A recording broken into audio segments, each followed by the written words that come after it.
देखिए बच्चों, हम लोग जो हमारा 8th चैप्टर पढ़ रहे हैं ग्रेविटेशन, उसमें हम लोगों ने बहुत इंपॉर्टेंट चीज़ें ऑलरेडी पढ़ ली है। जैसे कैपलर सर के 3 नियम थे, न्यूटन सर का गुरुत्वाकर्षण का सार्वत्रिक नियम था, गुरुत्वीय नियतांक था, गुरुत्वीय त्वरण था, ऊंचाई पर गए नीचे आए तो किस तरह जी में चेंज हुआ, ये सब चीज़ें हम लोग बहुत अच्छे से पढ़ के आ चुके हैं। आज हम पढ़ने वाले हैं हमारे प्लायन वेग।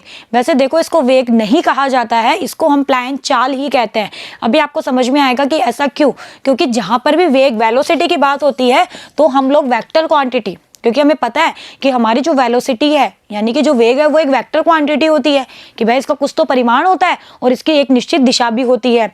लेकिन हमारी जो प्लायन जो चाल हम अभी पढ़ेंगे इस चैप्टर में जो टॉपिक है उसमें हमारा कोई एक निश्चित दिशा नहीं होगी, और जब भी कोई एक दिशा नहीं होती है तो हमारा वेग किस में कन्वर्ट हो जाता है? स्पीड यानी कि चाल में। होता है नहीं होता? हम लोगों ने हमारे 3rd चैप्टर में स्पीड, वेलोसिटी, एक्सेलरेशन, इन सब के बारे में बहुत अच्छे से पढ़ा है, तो आप लोगों को इतना तो समझ में आ गया होगा।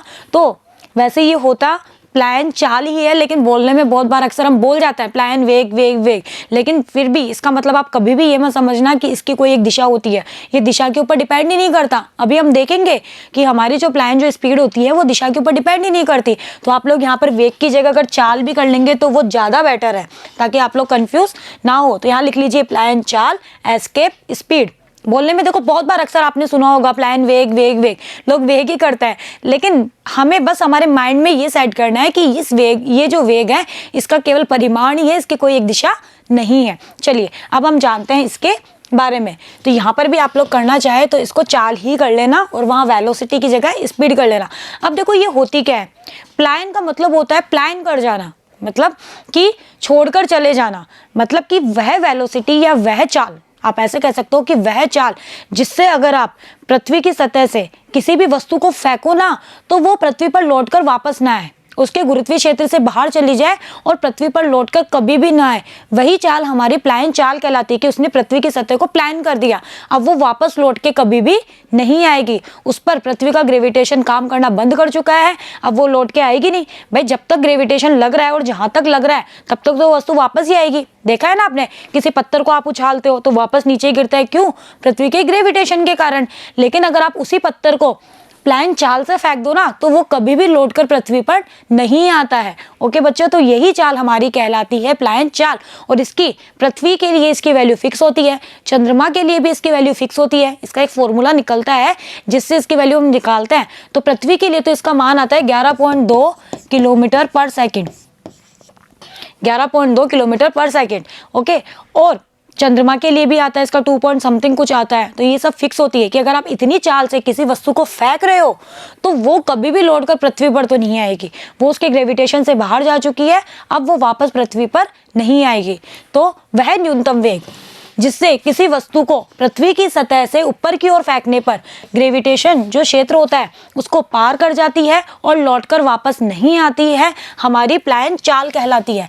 और इसकी कोई दिशा नहीं होती, मतलब आपको कोई जरूरी नहीं कि इसको इसी दिशा में भेजना है, आप किसी भी दिशा में भेजो, लेकिन अगर आपकी वेलोसिटी कम से कम इतनी है तो ये प्लायन करेगी ही करेगी। तो इसकी एक कोई निश्चित दिशा नहीं होती, जिसकी वजह से इसे हम प्लायन वेग ना कह के प्लायन चाल कहते हैं। ओके बच्चों, चलिए अब देखो पृथ्वी की जो सतह होती है उसके लिए हमें प्लायन चाल निकालनी है कि हमारी प्लायन चाल का जो मान होता है या इसका जो फॉर्मूला होता है वो कितना होता है।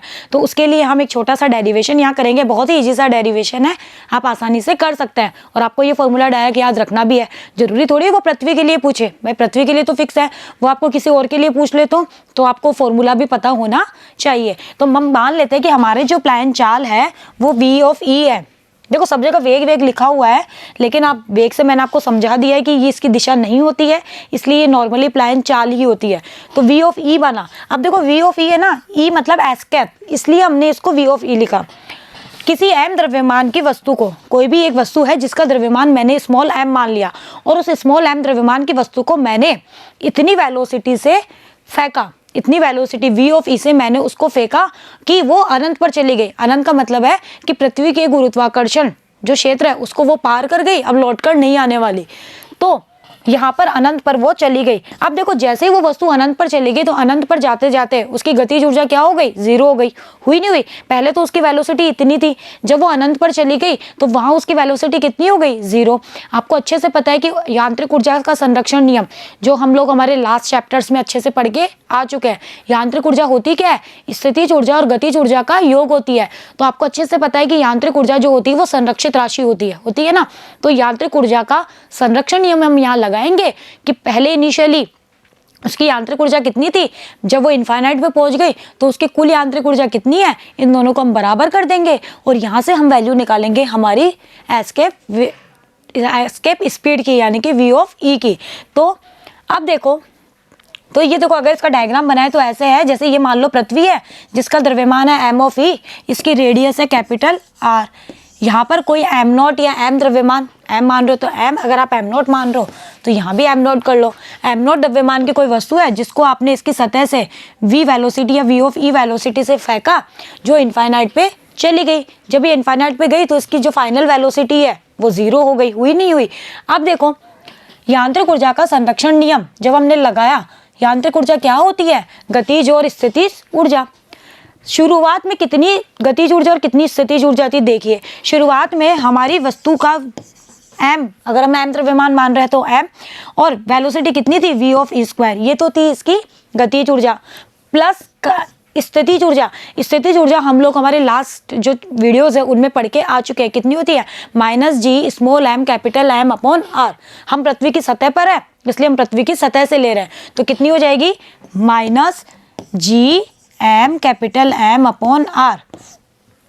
यहाँ स्मॉल m वस्तु का द्रव्यमान है, कैपिटल M मेरी पृथ्वी का है।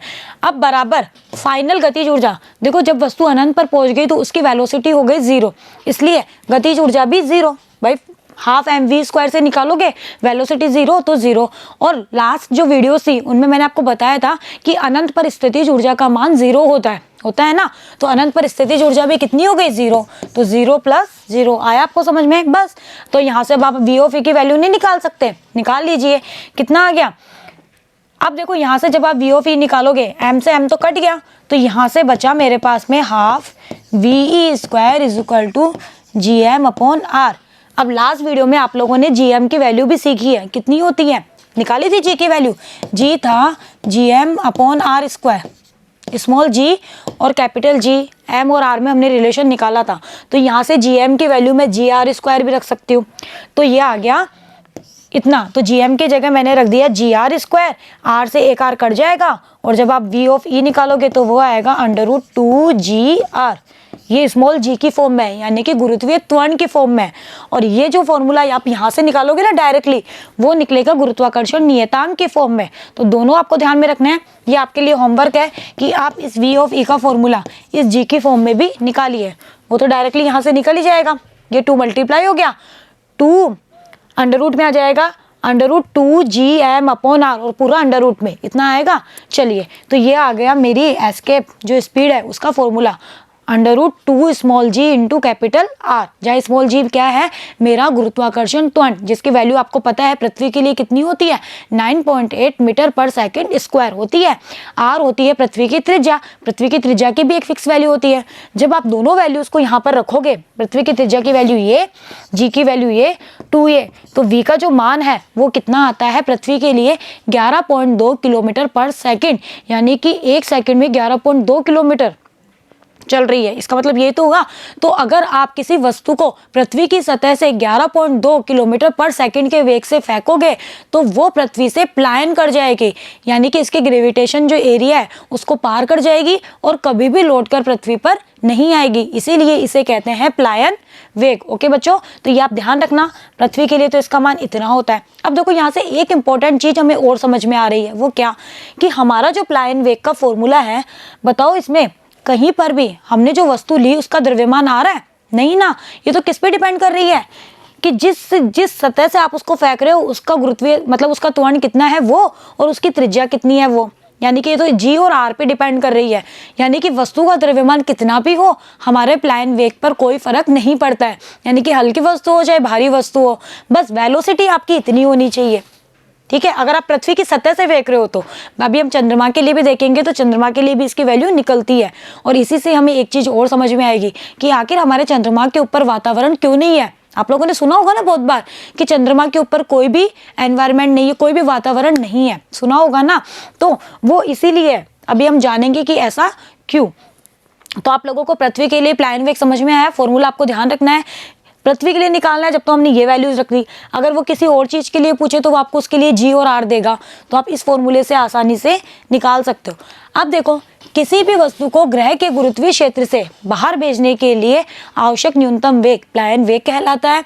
प्लायन वेग निम्न बातों पर निर्भर करता है। बताओ किस किस के ऊपर डिपेंड करा कि जिस ग्रह से आपने उसको फेंका है ना, उसका क्या तो उसका द्रव्यमान है और क्या उसका आकार है, इनके ऊपर डिपेंड कर रहा है नहीं कर रहा। भाई अगर आप यहाँ से देखोगे तो ये एम जिस ग्रह से फेंका है, अगर मैं पृथ्वी से फेंक रही हूँ तो पृथ्वी के द्रव्यमान पे डिपेंड कर रहा है, पृथ्वी के आकार यानी कि पृथ्वी की त्रिज्या पे डिपेंड कर रहा है। और ग्रह की फॉर्म में बोलूँ तो ग्रह के आकार और ग्रह के द्रव्यमान के ऊपर ये डिपेंड करता है। दूसरा क्या, जहां से कण को प्रक्षेपित किया जाता है उस स्थिति के ऊपर भी डिपेंड करता है। जिस स्थिति से आप उसको प्रक्षेपित कर रहे हो ना, उसके ऊपर भी ये डिपेंड करता है कि आपने पृथ्वी की सतह से फेंक रहे हो और पृथ्वी की सतह से कुछ ऊंचाई पर फेंक रहे हो, तो इस चीज के ऊपर भी ये डिपेंड करेगा। हमने पृथ्वी की सतह से फेंका इसलिए यहाँ पर आर लिया, वैसे हमारा यहाँ पर हमने आर लिया, तो ये डिपेंड करेंगे ना कि आपने कहाँ से फेंका है उसको। चलिए अब ये किस किस पे डिपेंड नहीं करता वो बताइए। यह जिस वस्तु को आप फेंक रहे हो ना, उस वस्तु के द्रव्यमान के ऊपर यह डिपेंड नहीं कर रहा ना, और ना ही किसी एंगल पे डिपेंड कर रहा है कि आप पर्टिकुलर इसी एंगल पे फेंको कि ये प्लायन कर जाए। ऐसा तो कुछ भी हमारे फॉर्मूले में नहीं आया ना। इसीलिए ये जो हमारा प्लायन वेग है वो प्लायन चाल होती है, क्योंकि इसका सिर्फ एक परिमाण है, इसकी कोई एक दिशा नहीं है। कोई दिशा थोड़ी है कि आप पर्टिकुलर इसी दिशा में फेंको, इसी एंगल पर फेंको तभी ये प्लायन करेगा, ऐसा तो कुछ नहीं है। तो इसीलिए प्लायन वेग को हम प्लायन चाल कहते हैं। ओके बच्चों, आया समझ में। चलिए अब देखो, यदि वस्तु को पृथ्वी की सतह से प्लायन वेग से छोड़ा जाता है तो यह पृथ्वी के गुरुत्वाकर्षण क्षेत्र के बाहर चली जाती है और कभी भी पृथ्वी की सतह पर लौट के नहीं आती है। इसीलिए लेकिन यह सूर्य के चारों ओर, लेकिन जो ये वस्तु जिसको हम फेंक रहे हैं ना, वो सूर्य के चारों ओर तो घूर्णन करती रहेगी, बस पृथ्वी पर लौटकर नहीं आएगी, लेकिन सूर्य के चारों ओर यह घूर्णन करती रहती है। अब देखो, हमारा जो चंद्रमा है, चंद्रमा पर अगर आप प्लायन वेग का मान निकालो ना उसी फॉर्मूले से √2gr, चंद्रमा की रेडियस और चंद्रमा पर गुरुत्वीय त्वरण। वैसे चंद्रमा पर जो गुरुत्वीय त्वरण होता है वो पृथ्वी के त्वरण का 1/6 भाग होता है ना, ये हम लोगों ने पढ़ा भी था। तो अगर आप लोग निकालो तो चंद्रमा पर प्लायन वेग का मान निकल के आएगा 2.3 किलोमीटर पर सेकंड, जो बताओ हमारी पृथ्वी से तो बहुत कम है। भाई हमारी पृथ्वी का तो कितना है 11.2 किलोमीटर पर सेकंड, और चंद्रमा पर कितना है, वी अर्थ इतना है, वी मून कितना है 2.3 किलोमीटर पर सेकंड, इतना है, बहुत कम है ना। तो इसी वजह से चंद्रमा पर जो भी गैसीय अणु वगैरह जो होते हैं उनकी जो स्पीड होती है वो इससे ज़्यादा होती है। तो बताओ वो चंद्रमा की सतह को प्लान करेंगे नहीं करेंगे? चंद्रमा पर जो भी गैसीय अणु जो उपस्थित हैं उनकी जो स्पीड है वो इस प्लायन वेलोसिटी से ज़्यादा है। जब ज़्यादा है तो वो तो चंद्रमा की सतह को प्लान कर जाएंगे। भाई अगर हम इतनी वेलोसिटी, अगर हमारी अर्थ पर भी किसी चीज़ की वेलोसिटी इतनी नहीं है, इससे ज़्यादा होगी, तो वो अर्थ पर टिकेगी क्या? नहीं ना। प्लान का मतलब यही तो हुआ। तो सिमिलरली चंद्रमा पर जो गैसीय अणु होते हैं उनकी जो वेलोसिटी होती है वो इनकी प्लान जो स्पीड है उससे इससे ज़्यादा होती है, जिसकी वजह से चंद्रमा पर गैसीय अणु टिक ही नहीं पाते, वो वहाँ से प्लान कर जाते हैं और इसी वजह से वहाँ पर कोई भी वातावरण उपस्थित नहीं होता है। ओके बच्चों, चलिए तो ये था हमारा छोटा सा टॉपिक कि प्लान वेलोसिटी क्या होती है, इसका फॉर्मूला, और हमने एक इम्पॉर्टेंट चीज़ और भी जानी कि आखिर हमारे चंद्रमा पर वातावरण क्यों नहीं होता है। ओके बच्चों, तो आज के लिए इतना ही। बने रहिएगा मेरे साथ, मिलते हैं नेक्स्ट वीडियो में। Thank you.